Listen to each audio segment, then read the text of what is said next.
Hey friends, if you wish to disable vertical tabs in Microsoft Edge using the registry on your Windows computer, then please watch this video. I will guide you through the procedure.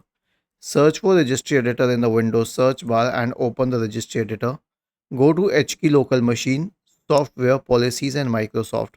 Right click on Microsoft and create a new key named Edge. So now we are pointing straight to the Edge browser. Okay, now we have to create a dword 32-bit entry named vertical tabs allowed in the right pane. Right click in the open space, new dword 32-bit value, vertical tabs allowed. So this entry says vertical tabs allowed. To disable vertical tabs, double click on it and make sure that the value data is 0. 0 means no, 1 means yes. So no means that vertical tabs will not be allowed. And then simply restart your computer and your job will be done. Was this helpful? If yes, then please subscribe to the channel.